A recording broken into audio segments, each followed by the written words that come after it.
I felt like I was speaking to every dancer, and I was also speaking as every dancer. The commonality of our experiences is much greater than any of the differences. We all know that. All dancers know that. We have this bond.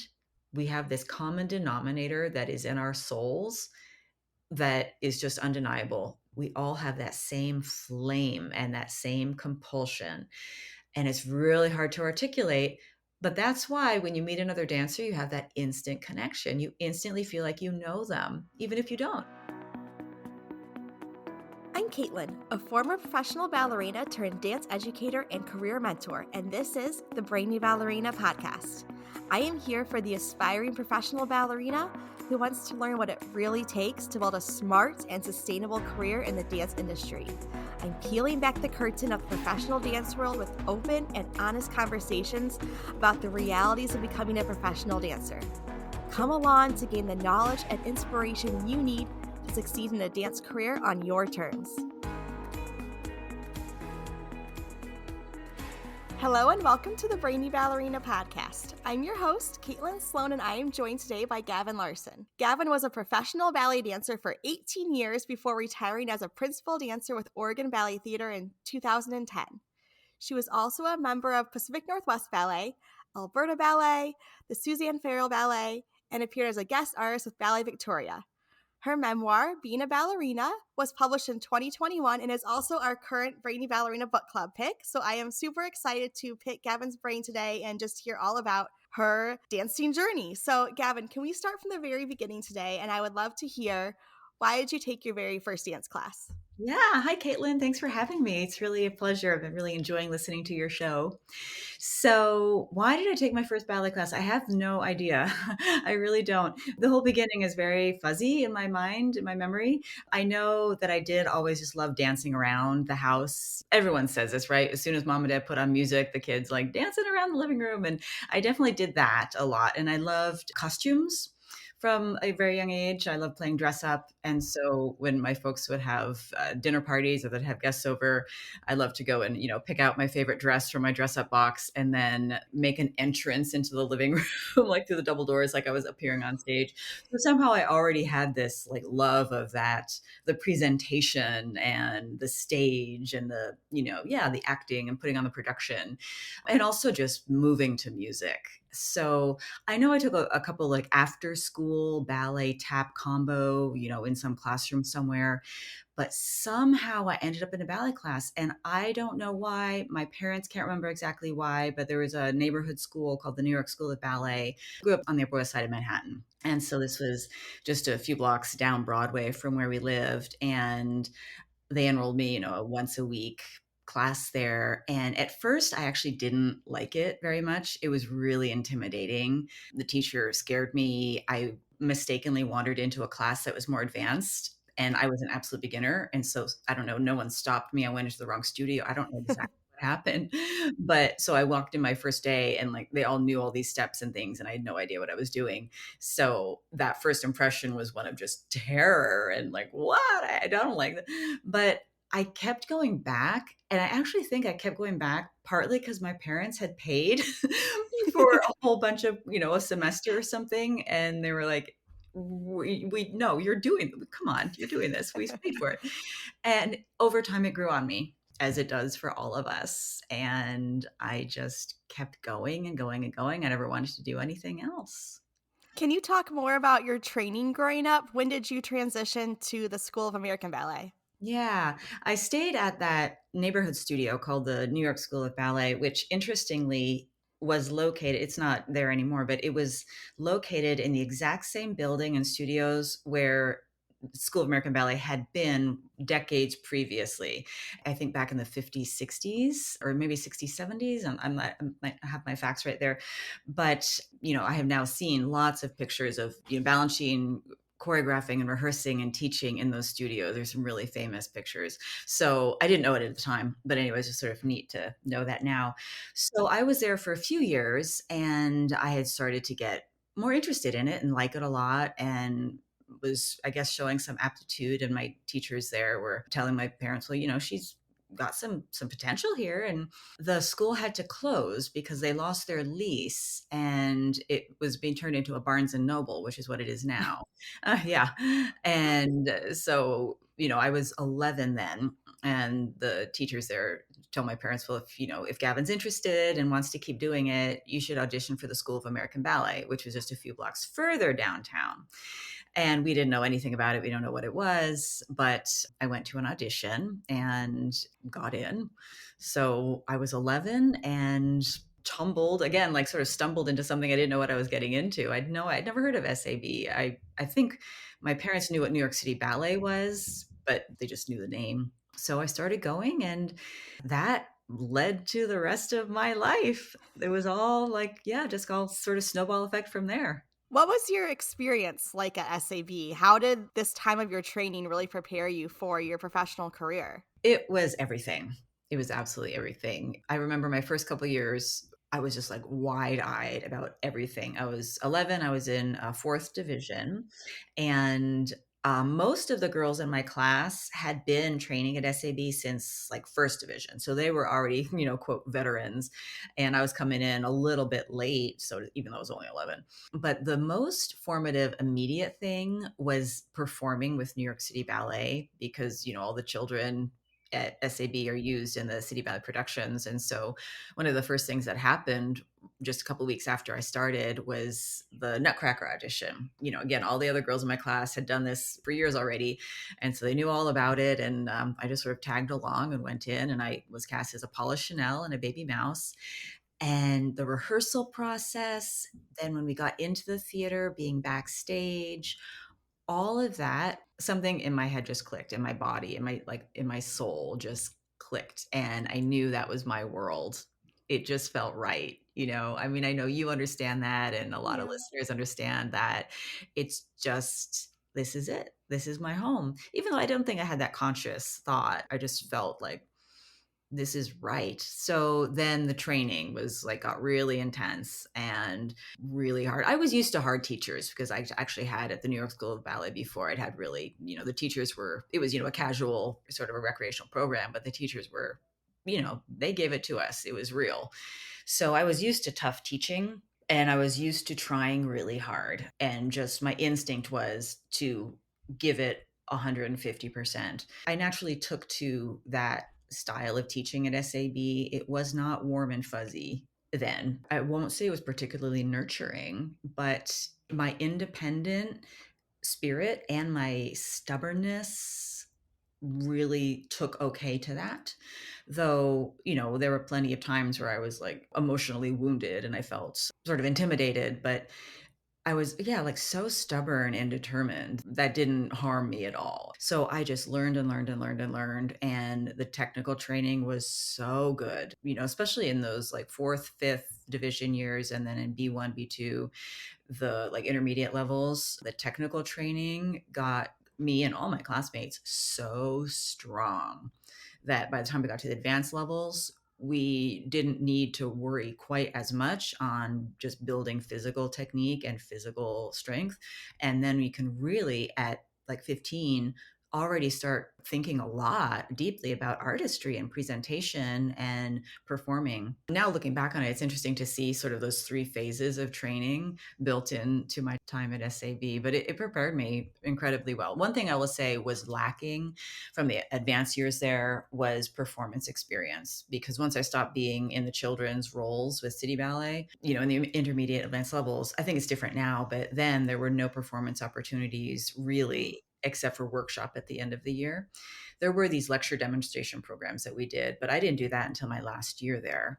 So for the intermediate and beginning of my advanced time, I was just performing once a year. And so I missed out on that ability to get really, really comfortable on stage, which a lot of other schools offer and a lot of our students get. But again, I mean, I think I'm a natural performer, so I never felt uncomfortable on stage, even though I didn't get a lot of that experience training.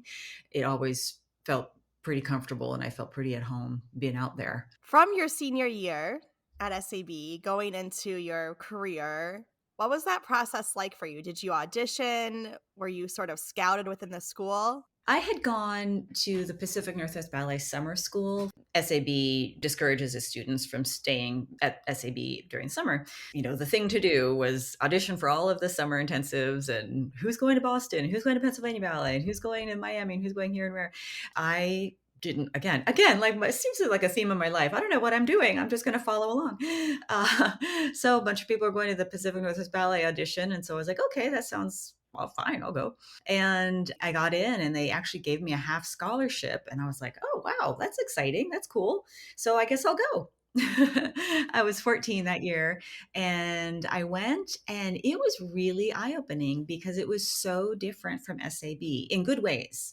It was kind of everything SAB wasn't in terms of atmosphere. It was very nurturing. It felt much more relaxed classes and the whole just atmosphere in the school just felt so much more I don't want to say casual because that sounds bad, but it was so much more relaxed and I got this distinct sense of like everyone in the school, everyone is great.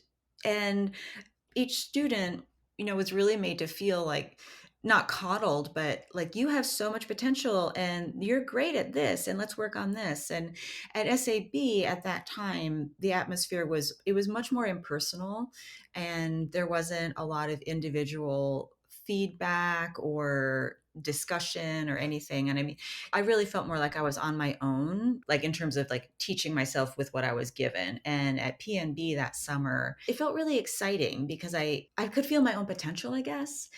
And I also just really loved being there. I loved Seattle and I loved the classes and the teachers there. So I went back the next summer. And that summer, Francia Russell, who was the co-director of the company and the director of the school, she, had a meeting with me at the end of the summer and asked if I'd be interested in staying there to train year round.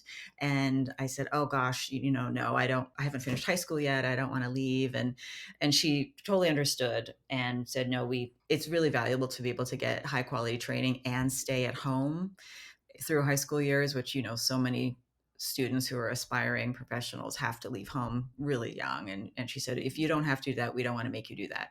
So just stay in touch, know that, we think you're a really talented dancer and, might be interested in having you here someday. She didn't say like, we're looking at you, considering you for the company. She said something sort of more cryptic, like, yeah, something more cryptic like that, just to make me go like, hmm.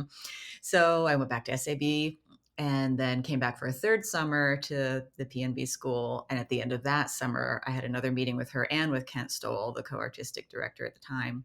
And they asked what my plans were for my future. And I said I wanted to dance professionally and I would be auditioning for companies the following year, during that coming audition season, which was my senior year of high school. And they said, well, make sure you come to our audition in New York in March. We're very interested in you. You're a very strong dancer and we think you would fit well in this company. So let's stay in touch and we hope to see you then. And that, that's exciting to hear, but of course it's no guarantee. So I went back to SAB and I did my last year and went to the PNB audition and which was held at SAB nice and conveniently that March. And it was like a huge cattle call. Everyone has their number on as it is. And at the end of the audition, they're calling out which numbers they wanted to have stay and talk to. And they totally skipped over my number. And I was like, oh, darn. Oh, well, okay. That was exciting to think about, but I guess not going to happen. And then at the very end, they said, oh, yes, and Gavin. So they called me up and I guess everyone else they were talking to was they wanted to come to their school for the year-round program or something like that. And they said, well, we'd love to have you in our company. And that was that.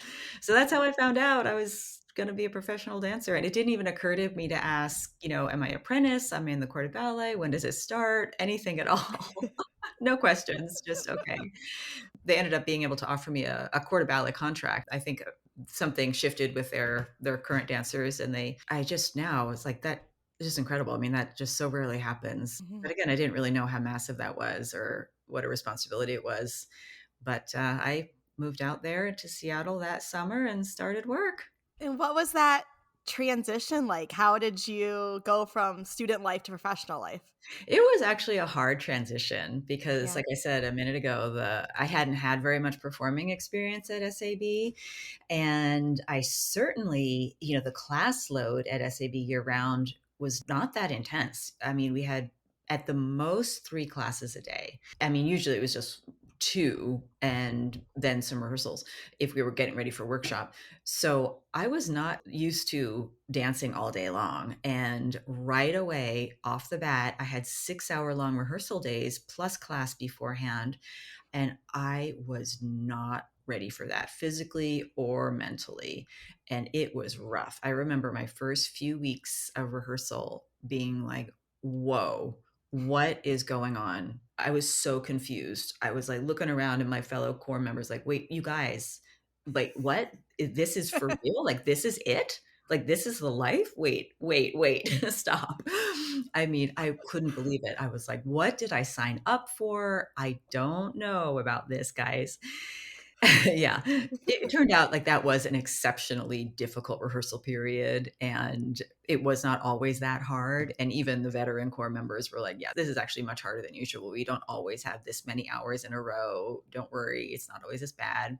But just being in point shoes that many hours a day, I was dying. It was awful. But I made it through that first rehearsal period and we did our first performances and I got used to it. Once I realized sort of the ebb and the flow of the season and of the rehearsal days and the rehearsal weeks and how to read the rehearsal schedule, how to read the casting, how to get yourself prepared to go into a rehearsal if you haven't had one right, immediately beforehand, how to get ready for performances, the stage makeup, I was so naive about stage makeup because I'd done it like twice, aside from being a little kid as a polished, warming up, getting my shoes ready, costume. I mean, oh, so many things were new. And luckily, the other core dancers in the company at the time were so helpful. The really great thing that I learned and felt right away was that camaraderie that's in a company, which is very different from a group of classmates in a school. Your classmates and your peers in your school, yeah, you're really tight and you're really close and you really help each other out and everything. But in a company, it's a different dynamic. And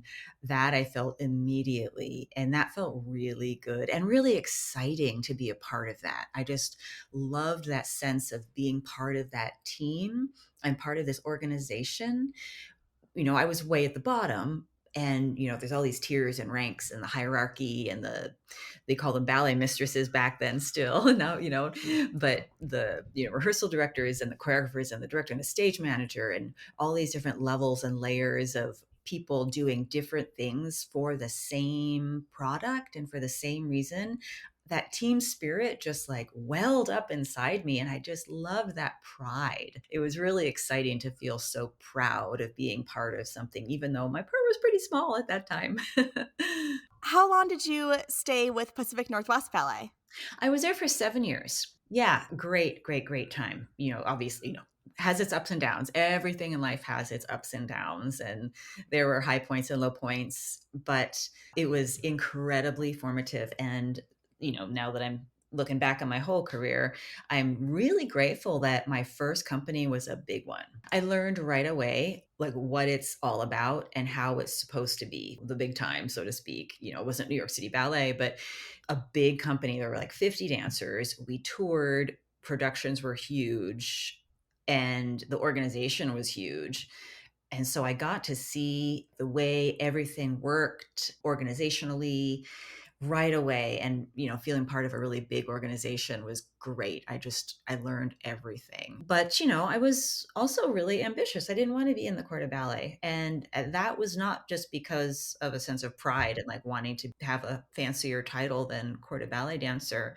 It was because I really felt like there was more in me than doing core parts. And it wasn't just me sort of like wanting to live out my ballerina dreams, which I didn't really ever have. I just wanted to dance. And I looked at the principal dancer parts and their music and their choreography, and my body, like it almost hurt me to watch and not be doing it myself. I wanted to do, that theme and variations pas de deux and the Sugar Plum Fairy pas de deux, and I wanted to physically do them so bad that standing there in the corps de ballet behind them was like it became just like a knife.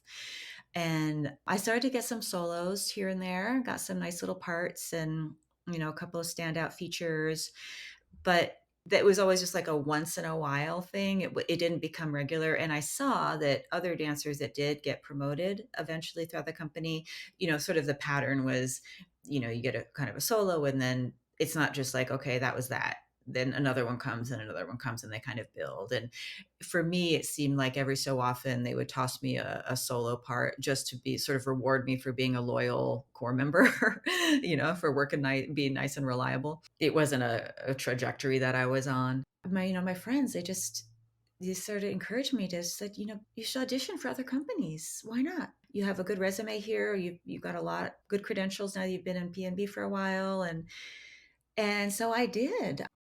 Let's quickly pause this episode so I can share with you one of my favorite snacks that I have been loving lately.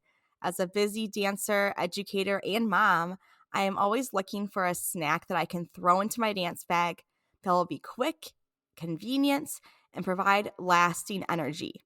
That's why I was so excited to find Aloha protein bars. Aloha bars give me everything I need with 14 grams of plant based protein and 10 grams of fiber. I can count on this snack to keep me going. Plus, they are delicious. My favorite flavors are the coconut chocolate almond and the lemon cashew. But honestly, you cannot go wrong. These products are vegan, gluten free, and certified organic. And the best news is you can get 20% off your first order with code Brainy Ballerina. Head to the show notes and click the link to try Aloha protein bars for yourself today. I got brave and I started auditioning for companies. And that's how I ended up in Alberta Ballet in Calgary, Alberta, after 7 years at PNB, which was not what I had where I'd expected to go. When I started auditioning, I was hitting all the other places that I knew, Miami City Ballet and Pennsylvania Ballet and Boston Ballet and Carolina Ballet, all of the places that I knew. And I had never heard of Alberta Ballet. But I was having coffee with a friend, and she said, "Well, if you're sending your resume around to places, there's this company in Calgary, and I heard they have a new director who used to be in San Francisco Ballet." And so I said, "Great, sure, I'll send them my stuff." So I started casting my net a lot wider. It was Mikko Nisanen who was the new director there of Alberta Ballet. I sent him my resume, and then I got a phone call. It was midsummer by this time, so it was past audition season. And he said, "Well, one of my dancers actually just broke their contract. They actually just, backed out of their contract for this coming season. And we start in 2 weeks. And your resume just landed on my desk. And do you have a video you can send me?" Because this was also pre like YouTube. So we weren't Yeah. just sending like video reels by, a link. We were using VHS tapes. So I overnight express mailed him a VHS tape, that I had sort of cobbled together of my like audition stuff. And he called back the next day and said, "Yeah, well, the job is yours if you want it." And I said, "Okay, why not?" Was it a soloist contract or were you going to another court of ballet? It was an unranked company. Yeah, so I was just going because it was all sort of last minute. Again, like I didn't think to say, what do you have in mind for me, on the season but as soon as we got there, we had more of a conversation and a meeting, and he'd seen me dance in person by that point, and he said, "I'm really happy this worked out, and there's some ballets coming up this season that I'm thinking about you for this part and this part and this part." And they were all like some soloists and principal roles, and I hadn't done a lot of that. I'd done a little bit but not much. I'd never done, like a full on like pas de deux. I'd done some partnering parts, but I hadn't done an actual like pas de deux. Anyway, so he kind of threw me into that stuff. And again, it was the perfect thing. Going to PMB when I did and starting out in the core in a large company was perfect. And then kind of moving into the next phase of my development as a dancer in a small company was also perfect because I had not had any hand holding when I was in the core, and I needed it. I needed a lot of direction. And Miko was the best coach I have ever had. He is a phenomenal coach. He also had artistic staff there who were phenomenal coaches. And they came from European backgrounds. They'd worked in European companies. I mean, of course, as had Miko, who'd been all around the world. And so their approach was less like what I was used to in terms of coaching. I thought, well, someone teaches you the steps and then you work on them until you know them and you can do them all, and that's that. But in Alberta Ballet, we were actually coached. And once we learned the steps, then we spent hours and weeks not just nailing them, but dissecting them and making them nuanced. And I learned how to look at a role, I learned how to look at a character. Oh my gosh, and they had the time for it because it was a smaller company and there were 3 artistic staff and maybe only like 23 dancers. So we had the time for it. We also performed so much. We were a touring company, and so, PNB had performed a lot, but with Alberta Ballet, we were on the road all the time. And so the performances we did, in some large theaters in big cities, but also we did a ton of them in little tiny theaters in little tiny towns out in rural Canada in Nowheresville. But that was great because I was getting on stage night after night after night without a lot of prep in that theater. So, we could roll into that town that afternoon, we'd do one run through and then go get your makeup on and do your show. So I got really comfortable with being ready all the time. And also, you don't have time to get nervous. You don't have time to freak out about, "Oh, my big part is coming up tomorrow night, my premiere, you just got to do it." The stakes felt lower when you're in just like one little tiny theater after the other. Sometimes there were auditoriums, like high school auditoriums. And again, it was like the perfect thing. And so I got really comfortable in my skin carrying those kind of parts and carrying those kind of ballets. It was a really, really perfect part of my career. And from there, what was your next step? I was there for 3 years, 3 seasons, and then Miko was also moving on to his next thing. He became the director of Boston Ballet, and as soon as he announced to us that the company that he was moving to Boston Ballet, I thought, "Okay, that's my sign. It's my time to go too," because like I said, he was the most amazing coach. He was an incredible director. I felt so connected with him as a dancer, and I didn't really wanna stay and see who was gonna come and take over. And also, to be honest, I did not like living in Canada. I liked Canada. Canada was great. I didn't like living in Calgary particularly.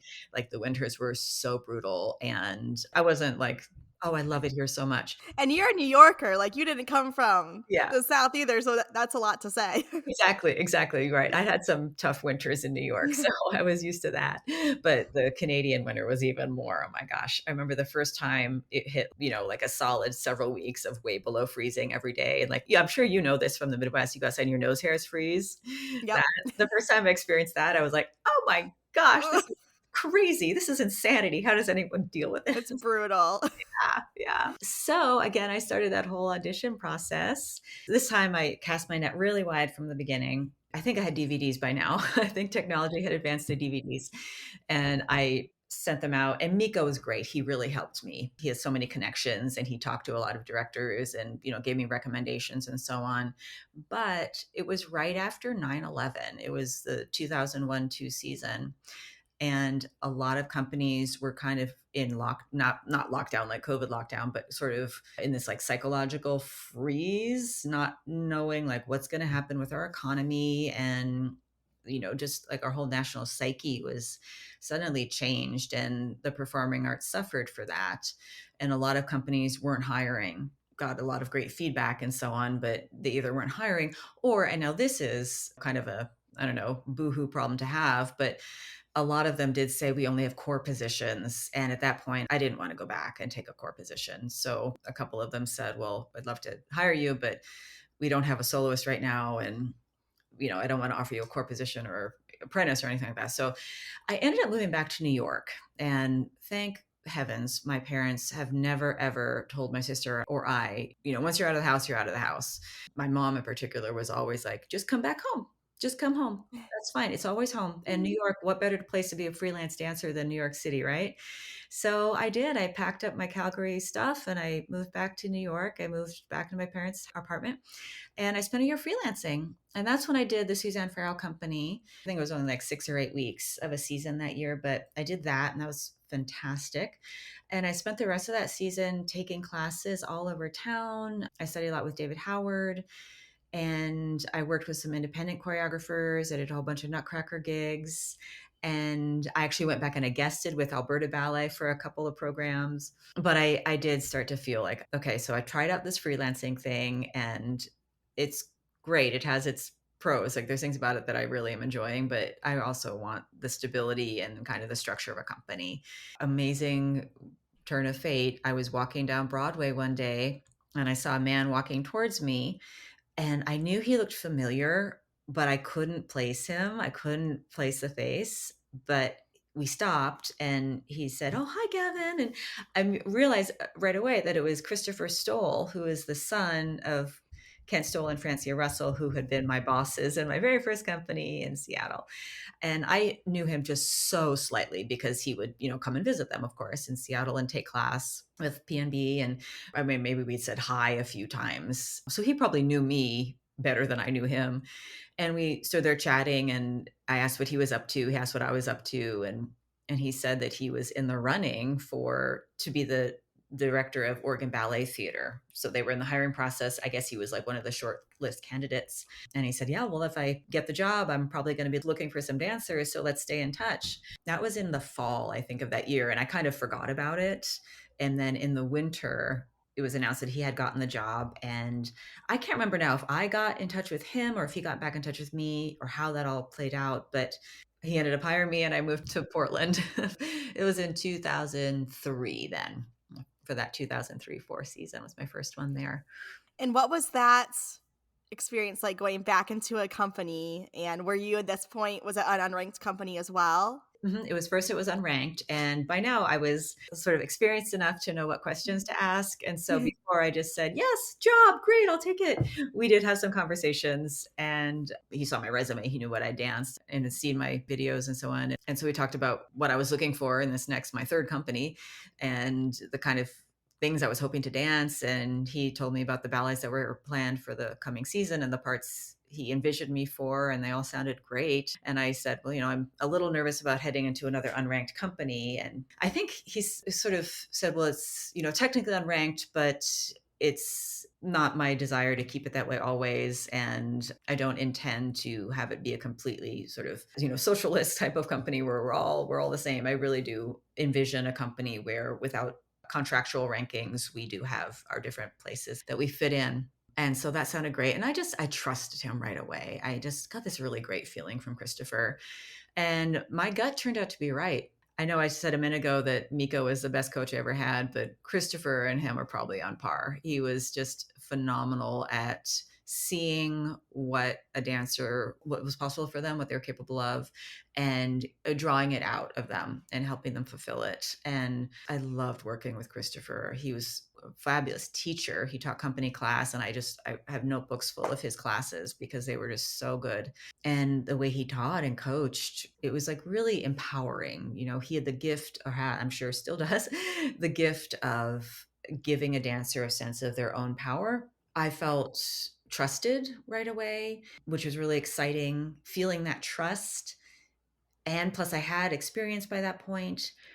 And then seeing this guy who was, danced all these incredible parts and ballets and knows all, to also trust me it made me feel like I could give even more. It was just the perfect way to finish out my career. We did a whole wide range of ballets and great choreographers that I never imagined I would. It was a wonderful time. Do you have a favorite role that you danced during your career? That is such a hard question. The Balanchine ballets are all my favorite ones. And so those, and of the Balanchine ballets, of all the ones I've danced, I will say that Concerto Barocco is probably my favorite. I was in the core of it when I was in Pacific Northwest Ballet, and then I did one of the principals when I was in OBT. And every single time I performed that ballet, it was just heaven. It was like being out of body. And in fact, during one of my performances when I was doing the second movement, pas de deux, I remember actually getting so distracted by how gorgeous the music was. I did forget what I was doing and where I was. It was that significant. And my partner, he was so sensitive. He knew what had happened.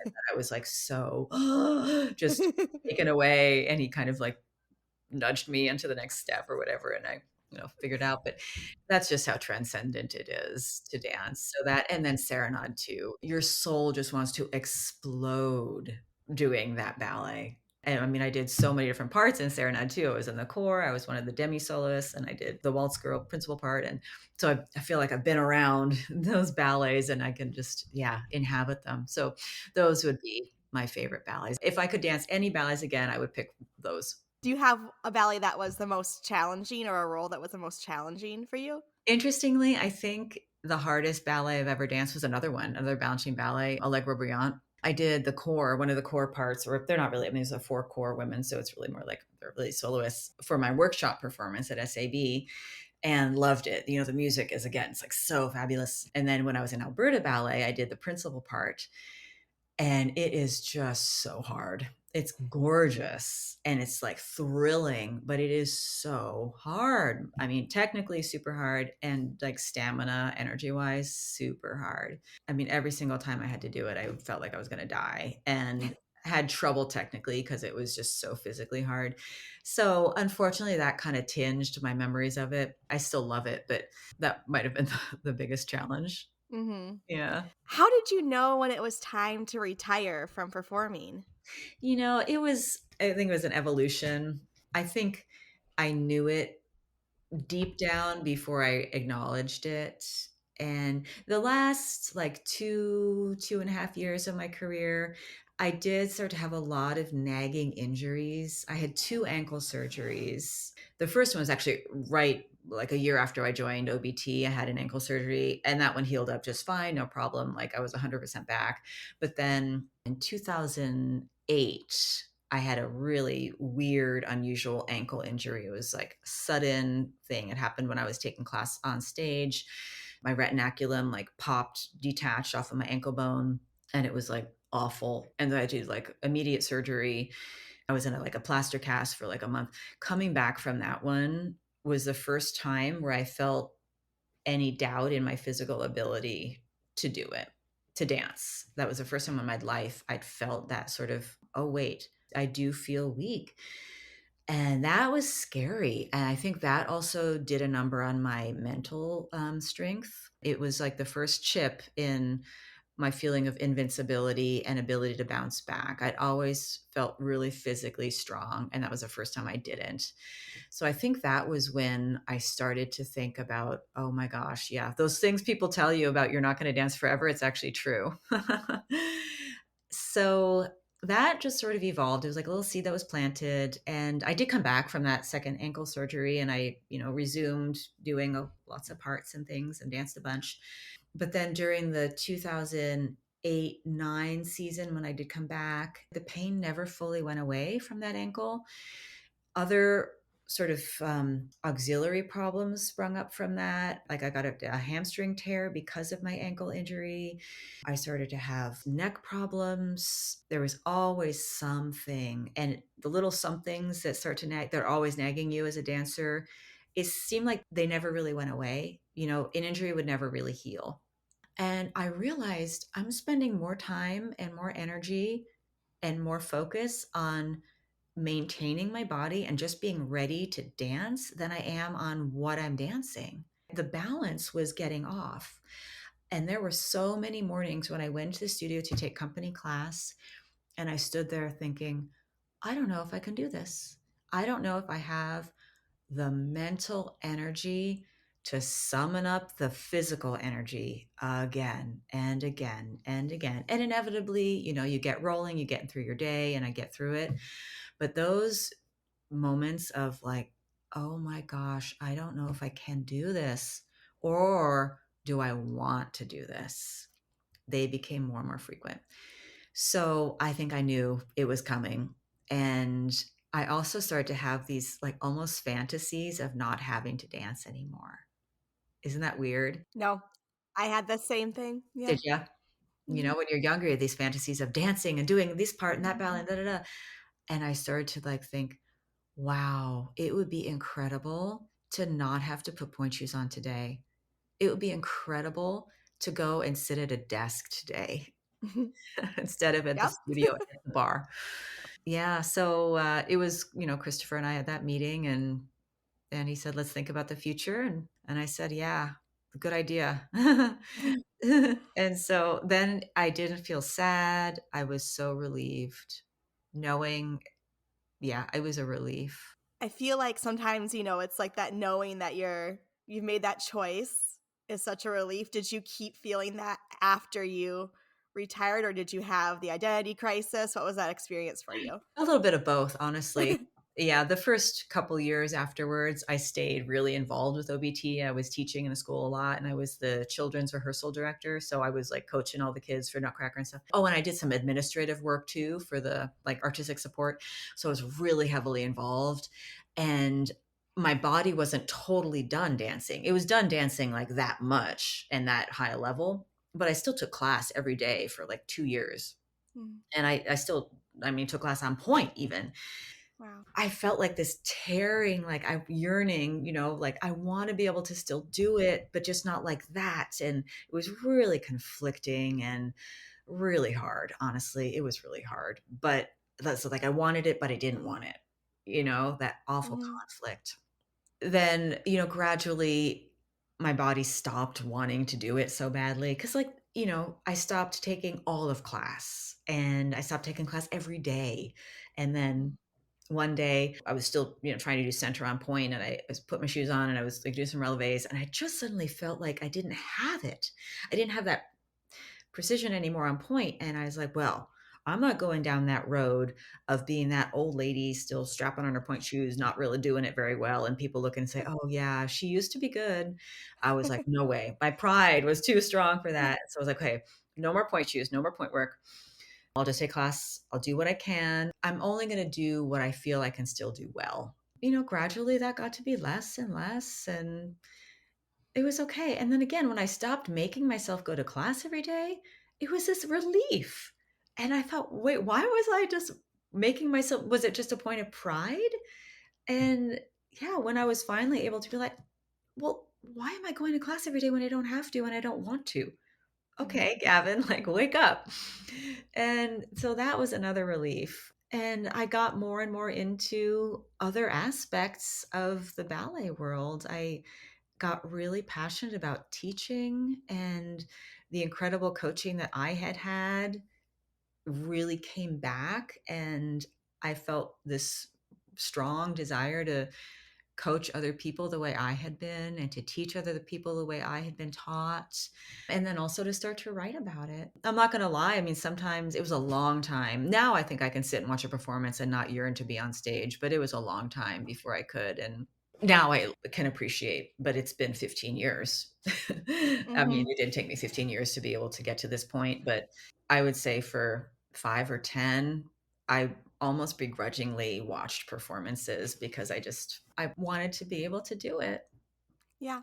I Yeah. felt the same way. I am 7 years out, and this is the first year that I felt, like, excited about seeing performances, and I made this challenge for myself to go see 12 live performances this year because I, for so long, didn't wanna step foot in a performance, or if I did go, like you said, I just would be watching it being like, "Oh, I wanna do that." Yeah. And for a while, I still thought I could, and now I feel like, no, I definitely couldn't, so I can just appreciate it more. Yeah, yeah. Another aspect of that for me was, when I was still grappling with those, like, feelings of resentment, I was hypercritical. I couldn't watch Yes. a show without being hypercritical, and then I was like, "That's so unfair." I mean, that's so unfair. I don't need to be, like, tearing apart someone else's performance just because, I wanna be there instead. So, I stepped away for a while.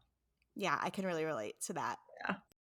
If you're enjoying this episode, then you're going to love the Brainy Ballerina Book Club. I have been an avid reader for as long as I can remember. I am fascinated by other stories, and I am always applying the lessons I learn in books to my own life, both personally and professionally. What started out as sharing my currently reading list on Instagram stories has since grown into a full fledged book club with hundreds of members. Each month, we dive into a new story thoughtfully chosen to inspire and challenge us with original ideas and experiences. Whether you are an avid reader or looking to get into the habit, the Brainy Ballerina Book Club welcomes you with open arms. It's free to join, and there is no catch. Just a community of dance lovers who are eager to expand our knowledge, feed our souls, and make meaningful connections. Head on over to the show notes to join the book club today. So, how did you decide to write a book? Your book, Being a Ballerina, we talked about a lot of the different aspects that you covered in your book in our conversation today, but it goes, it's so personal, it's so honest, and I'm just curious what compelled you to write your story. It was totally spontaneous. I had never had any thought about writing anything my whole life. I mean, I was good in school. I did well in English and I didn't hate writing book reports, but my father is a writer and my mother was an editor. And so I come from that kind of like a literary family. And I love to read. I read so voraciously as a child.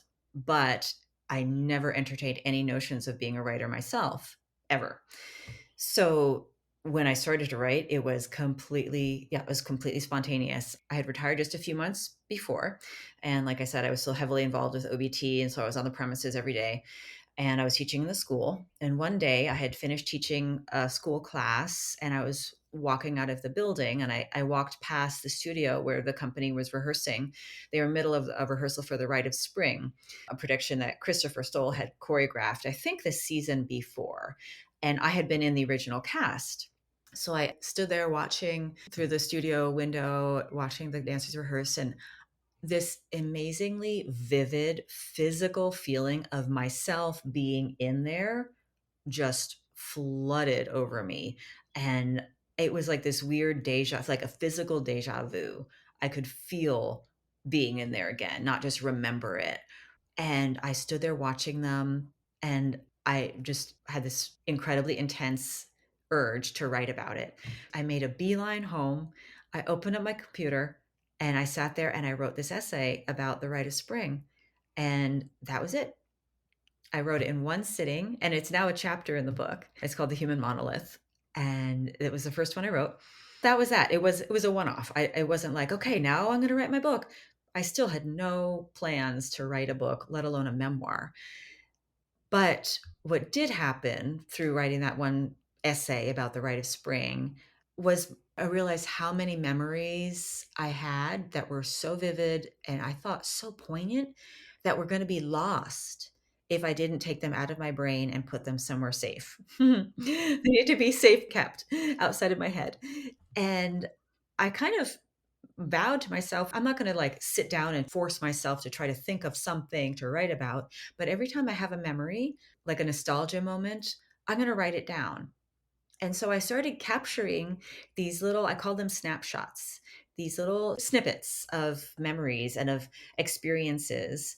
Every time one would come up, I would just write about it. And these were like 1 and 2 page little essays, sometimes less, sometimes a paragraph, sometimes 2 paragraphs, but nothing long, nothing significant. And I still had no plan to do anything with them. This was just for myself. This was just for me not wanting to forget about all of these things that I experienced and felt and seen and thought.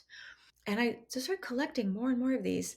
And, my mom and dad, I gave them a few to read. And my mom said, well, my dad too, they said, you should, collect these and you could string them together. They could be a book. And I was like, what? That's weird. I mean, you don't write a book that way. And they were like, well, there's no way to write a book. Just keep doing it and just keep in mind this could be a really interesting way of depicting life as a dancer through these sort of snapshots. And I started to think about that and I thought, I actually really like that idea. I don't want to write my memoir from like, day one to day whatever, but I think it would be kind of cool to approach it, a memoir, like a collage or a quilt. These different patches put together that you have to step back in order to see the whole picture, to appreciate. I guess I've never really liked doing anything the normal way. And so then I did start to think, this is an idea and I like it. And I'm going to just kind of go forward with it and see where it takes me. So at that point, I'd been capturing these little snapshots for a couple of years. I had not gone to college when I was dancing. So I just had my high school diploma. I wanted to know more about what I was doing. So I enrolled in a writing workshop in Portland with this wonderful woman. Yeah, it was like a writer's workshop school there. And that year learned a lot about how to do a memoir in essay form, which is what I realized is what I was doing. The assignment every week was to write a 2-page essay on her title prompt. She would just give us a title, and you had to go away and write 2 pages underneath that title. And I don't know if every single one I wrote in that workshop is now in the book, but most of them are, because they were such good prompts, and each one took me down a different, like, they opened up a channel of my memory for me and opened up some channels of experiences. And I found I really liked working in that way. I really liked writing that way in these short format. I didn't have, I don't know, the stamina to do, conceive of a book as a whole. I needed to do it in these small chunks. I was collecting more and more and more. I started submitting individual snapshot essays to literary journals, and several of them got published in literary journals. And I then started to think, okay, I'm going to do this. I'm going to try to create a cohesive whole through these snapshots and make it a book. And it was a long journey to get there, but eventually I did, which I still can't quite believe. In the book, you're writing mainly in third person. Is that how it was coming out when you were writing these essays? Yeah. Yeah. That is how it came out. The very first one, Human Monolith, is first person. But from there on, I just instinctively started writing third person. I think the reason why my instinct was to do that was to protect myself and to enable me to be really honest and really forthright while kind of hiding behind someone else's voice, the 8-year-old, the 10-year-old, she, the dancer. That enabled me to be completely honest, because it's sort of like being on stage. You put on a costume and it's not really you anymore. You can be completely free and honest and different and wild and loud or whatever, because you're on stage, you're in a costume, you're doing choreography. It's safe. Same thing with writing in a different voice. I can do whatever I want, I can say whatever I want.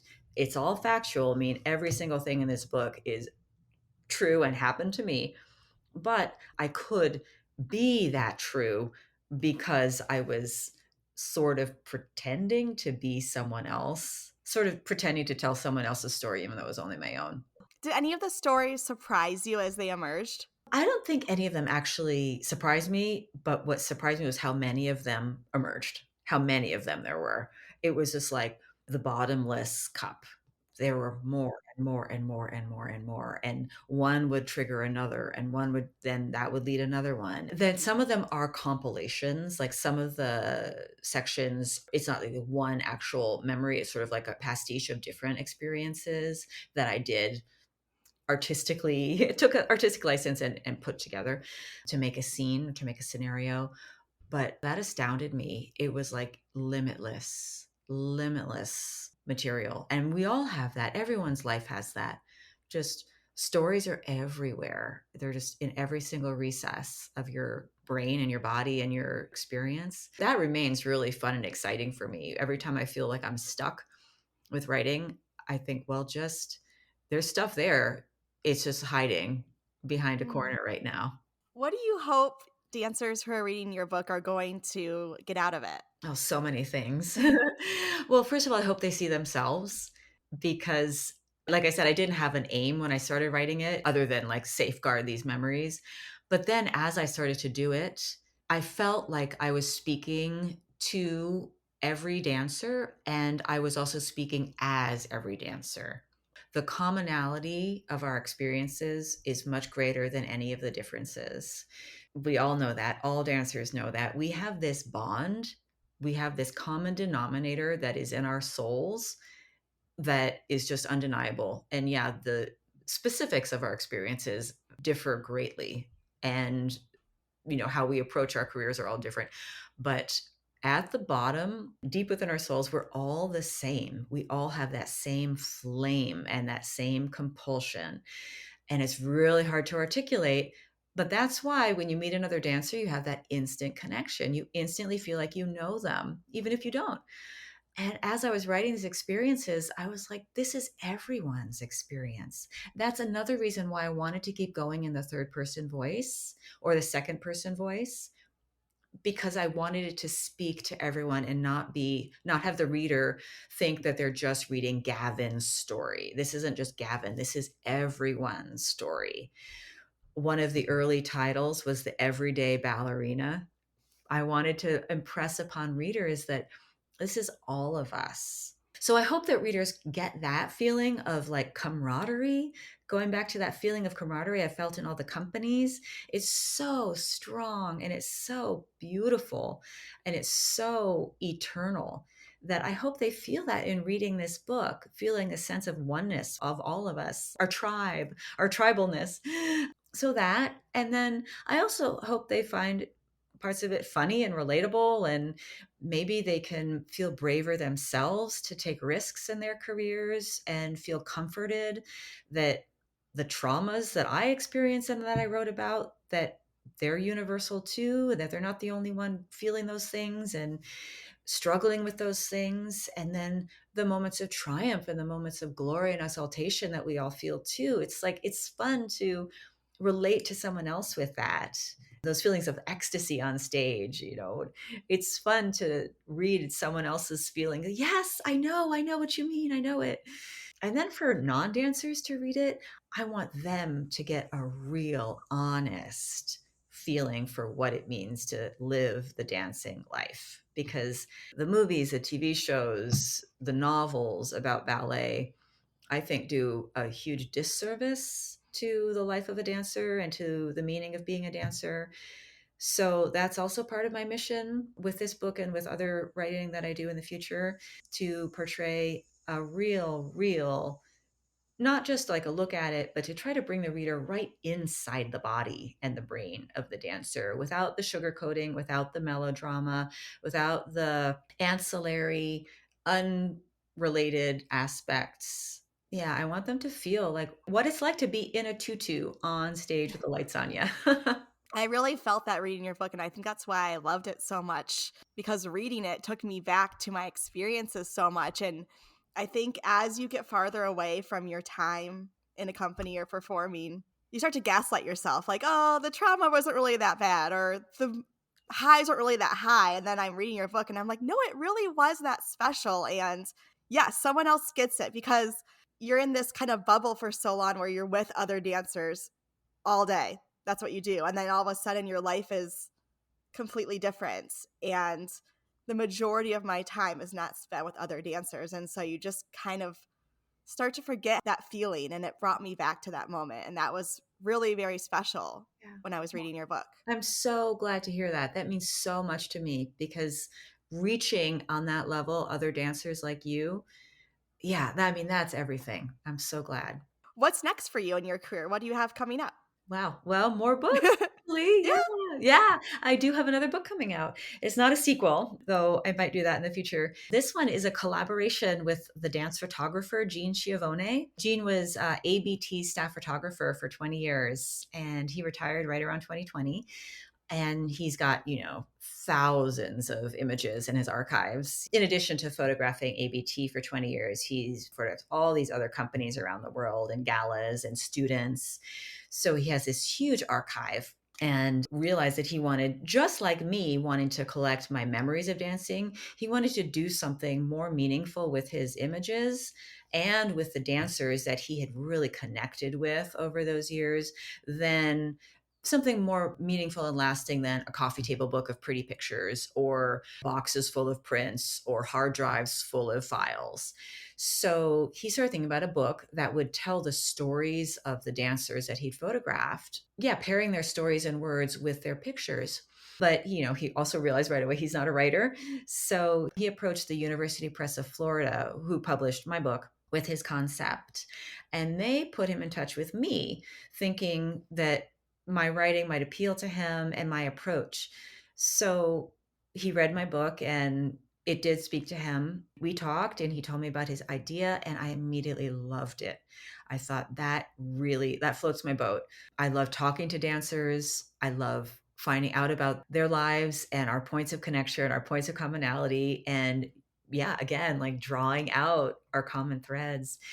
And so we started working on this book 2.5 years ago. It's called Infinite Steps: 33 Dancers and Their Lives in Ballet. And it's going to be published this coming March 2026. And it's a compilation of 33 dancers, obviously, his photographs, a handful of photographs of each one. And I have written narrative essays about each dancer. So I interviewed each one. We had some great conversations and wrote their, it's like a mini biography, maybe. They're not long. I think the shortest one is like 500-600 words, and the longest is maybe 2,500. So they vary in length a little bit. We're portraying the full spectrum of approaches to the ballet world. They're all ballet dancers, but some have left the ballet world now. Some are still actively performing. Some are long since retired. Some are just starting out in their careers. These are people that Gene photographed in ABT, in other companies, students who came to his studio that he did photo shoots with, all sorts of people from all walks of life, all nationalities, all ages and approaches. I'm really excited about it. We worked really hard on this, and it went through all sorts of different shapes before we homed in on the format that it's in right now. And I'm actually right now going through the kind of copy editing, proofreading manuscript, and I like it. I think it's going to be a lot of fun for people to look at. I can't wait. That sounds amazing. Last question for you. What piece of advice would you give to dancers who are pursuing their professional career? Oh gosh. Yeah, I was thinking about this. I think, and I don't want this to sound like I'm discouraging, but if you want to pursue a professional career, you have to really, really want it. The phrase that comes to mind is, if you're on the fence about it, it's probably a no. It's everything. I mean, it's your life. And even when you leave it, it's still going to be your life, because it just, dancing for a living imprints itself on you so deeply in excellent, excellent ways that it's something you'll carry with you forever. So I think there is nothing better to do with your life than dance. There really is nothing better. If you want to go for it, go for it. But what I mean by want is like more than want. I mean, it has to be like, this is what I'm doing. There's no question. And of course, there's so many factors. And what's difficult is when someone feels that intensity about their intention, but other factors get in the way and it's unattainable. And that's what's like the tragedy of the dance world and the ballet business. But my advice would be, if you are so really compelled to do it and you know it's a go for it, and you will find a way to make it happen. I do firmly believe that there is a place out there for everyone who wants to dance professionally. It may not be the first place you look, it may not be the second or third or fourth place you look, it may not happen today or this year, but if you really want it, there are so many ways you can do it that you will do it. Learned that myself when I was switching companies. The first places I looked, and the first ones, I thought I had a long list, but it wasn't long enough. And I had to cast my net wider. And then the things that ended up happening ended up being perfect. Don't limit yourself. Don't give yourself a short list. Cast your net really wide. Keep your mind really open and be ready for any opportunity. Then the other thing, this is like a little bit of regret that I have about my own career, is that I was scared to seek help. There are too many moments when I was afraid to seek help, either technically or professionally or artistically. My advice would be humble enough to ask for help, and don't be afraid of how it's going to make you look if you are humble. Don't be afraid of how it's going to make you look to ask for help. Don't be afraid that someone's going to say, but you're supposed to know that, or will reprimand you for not knowing already, or for not already having that under your belt. It's okay.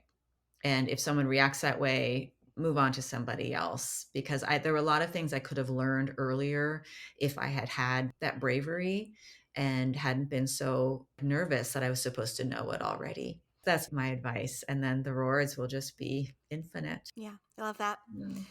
Gavin, this has been amazing. If anybody listening wants to learn more about you or your work, where can they find you? They can find me on my website, gavinlarsen.com.